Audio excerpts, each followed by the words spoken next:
We don't have to guess what our moral vision is. It's written. We have to decide whether we're going to follow it.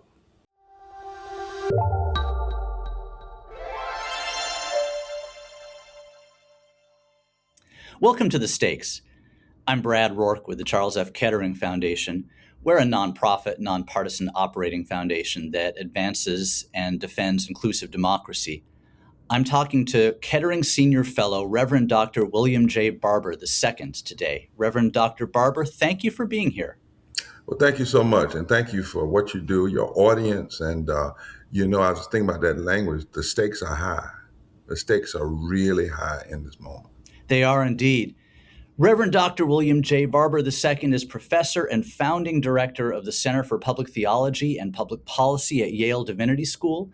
He's president of Repairs of the Breach and co-chair of the Poor People's Campaign.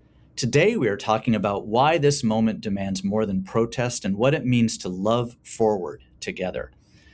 Reverend Barber, last month you led a multi-day moral march from Wilson to Raleigh, North Carolina, aimed at confronting gerrymandering, voter suppression, and what you call policy violence. Tell us a little bit about that march. Well, not since 1965 had there been an attempt in the South to have a multi-day march from a community to a state capital to challenge voter suppression. And the president of these United States called in our state and basically said to his party, go take this first congressional district as a historic district and put it in my camp by gerrymandering it, not by having fair elections. But the people in Eastern North Carolina said to us, this is more than just about voting rights. This is about power.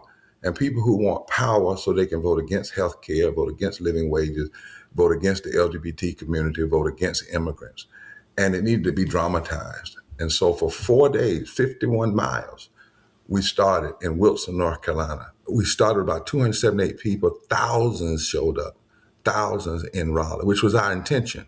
We intentionally did it on the beginning of early voting. We now know that the voting went up about 45% in those counties where we marched through. It was multiracial, it was multi-issue. And the title of it was, This is Our Selma. And we brought people together, impacted people. Now, after that, people are signing up. So we've had over 1,000 people to sign up now who are going to be going into these Eastern North Carolina districts, intentionally touching poor and low-wage, infrequent voters who literally hold the swing vote throughout the country. They're not going in to tell them who to vote for. They're going in to tell them what the stakes are. That this election will determine who has health care. It will determine how we treat immigrants. It will determine whether or not we continue to have a Supreme Court that takes away rights rather than promotes rights. It will determine whether or not people have access to a living wage and public education. And we're going with this love message because what we found out finally, and people said this all along the way, they said, thank you for finally having a rally that wasn't just a recitation of grievances. And what we said from a biblical and a moral standpoint, grievance and resistance is important, but it cannot be final in mobilizing. There's a great scripture in the Bible that says, write the vision and make it plain so that those who grab it can run with it. We spent 3 days laying out a vision. Now we're going to spend the next couple of hundred days pushing that vision, going into communities where others don't go, where often politicians don't go, and mobilizing those folk to exercise and own their power. And what you're doing there, it seems to me, is as you're talking about that vision, you're really providing the information that people need in a democratic society. We live in a world where so many people are driven apart by wedge issues and division. How do you see holding this sort of moral fusion coalition together when people are pulled apart by all these wedges? Well, there are 3 things you have to do, we think. First of all, you have to remind people of our moral vision and imagination, that the vision of this nation is really to establish justice, to provide for the common defense, to promote the general welfare, to ensure domestic tranquility, to provide equal protection under the law. And from a moral religious standpoint, it's love, justice, mercy, empathy. You have to help people regain that prophetic imagination, because you will have no implementation of a prophetic vision without an imagination that questions and gives people a license to discard commitments they have made to apathy. Nothing can be done, which is the second point. You have to remind people of their power. So one of the things we do when we teach folk, we say, let's get beyond what the newspaper said about the election and let's really look at it. Was there a landslide in North Carolina? Well, no. The national election was only decided by 185,000 votes. That's 1,850 votes per county. 600,000 black people didn't vote. 1.2 million poor and low wage people didn't vote. And people start saying, wait, say that again, say that again. Oh, so really this election was determined more by who didn't come on the field as opposed to who did. Right. We start helping people to own their power. Then the last thing is that we destroy the wedges by making the connections and helping people make the connections. Reverend Jesse Jackson just died. And one of the things he said in '88, which I think all of us ought to read, is when he said, my constituency is the damned, the divided, the dismissed, the depressed. What we say in moral analysis and moral organizing is that, for instance, we just had a big, deadly, destructive bill. Millions of people lost access to health care. Well, organize them. Organize that pain. Don't let that pain just happen. Millions of people lost food stamp. Organize it. People are disgusted when we would take millions of dollars and add it to ICE agents that we've seen literally kill people in the street versus funding public education. And what happens is people start seeing that the wedges are false. If you're black and you don't make a living wage and can't pay your light bill, or you're white and you don't make a living wage and can't pay your light bill, when the lights go off, we're all black in the dark. So we ought to come together to fight for the light. And the way we fight for the light is not by being Democrat or Republican, left or right, is we get to what is the central issue. When you get to that place, a lot of times you can move wedges and build bridges.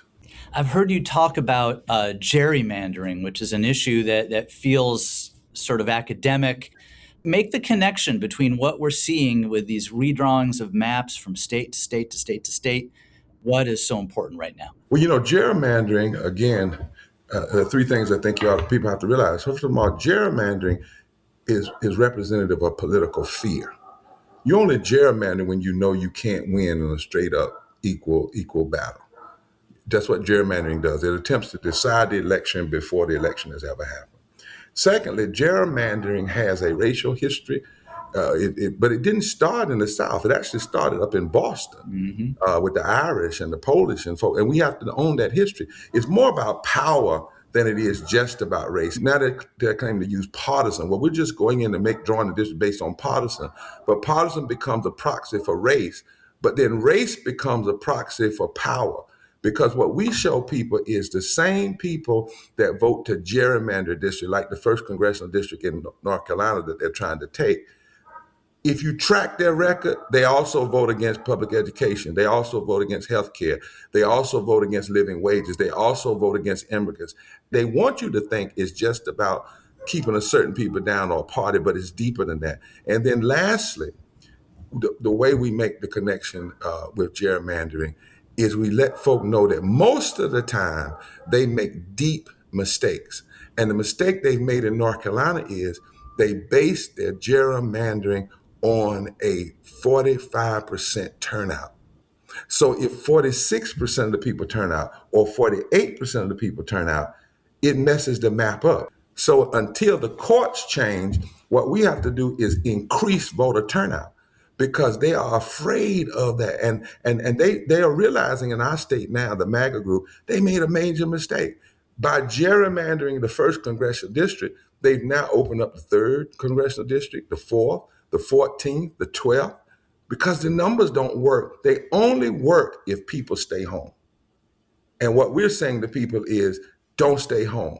Come to the fight and bring the greatest nonviolent weapon you have, one of them, which is the right to vote and the power of your vote. Coming up in April, you're holding a public theology conference at Yale. Talk about the connection that I assume is going to be discussed at that conference between public theology and public policy and what that nexus means. Well, two things is You cannot look at American history or world history and look at where there has been transformative moral change and not find and see where moral agents were a part of that change. So anybody that's interested in serious change, they must look at public theology and public policy. Secondly, years ago at Yale, Howard Thurman and Reinhold Niebuhr, two of the great ethicists of our time, of their time, pulled together a group along with students at Yale to address this question: what does the radical love of Jesus have to say about ending segregation?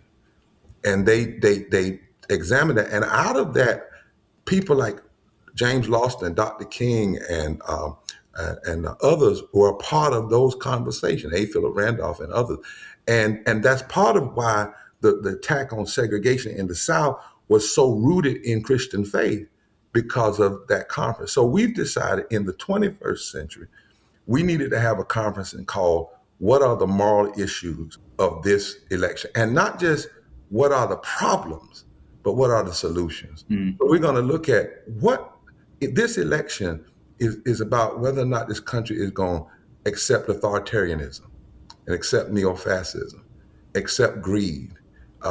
It's going to be about whether we're going to be a nation that moves toward healthcare for all, or taking the healthcare that we have. It's going to, the moral issue is whether or not we're going to be a nation where the wealth of the 1 to 10% goes up, but the income and wealth of everybody else stays stagnant or goes down.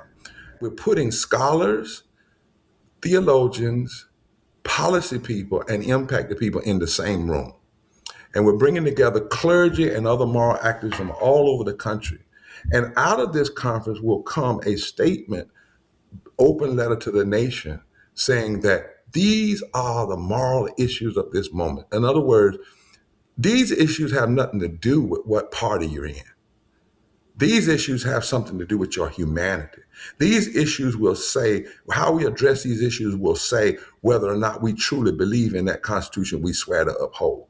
We're saying we have to ask of every piece of public policy, does it establish justice? We are intentionally raising what are the issues that this country needs to face, and it has nothing to do with which party you're in. It has everything to do with the principles of which we claim that we believe in. You know, Dr. King said it like this: we are always wrestling with, in America, this reality: having the high blood pressure of creeds and the anemia of deeds. And this conference is saying we don't have to guess what our moral vision is. It's written. We have to decide whether we're going to follow it in everything we do. Reverend Dr. William J. Barber II, Kettering Senior Fellow, thank you so much for being here. Thank you always. Take care.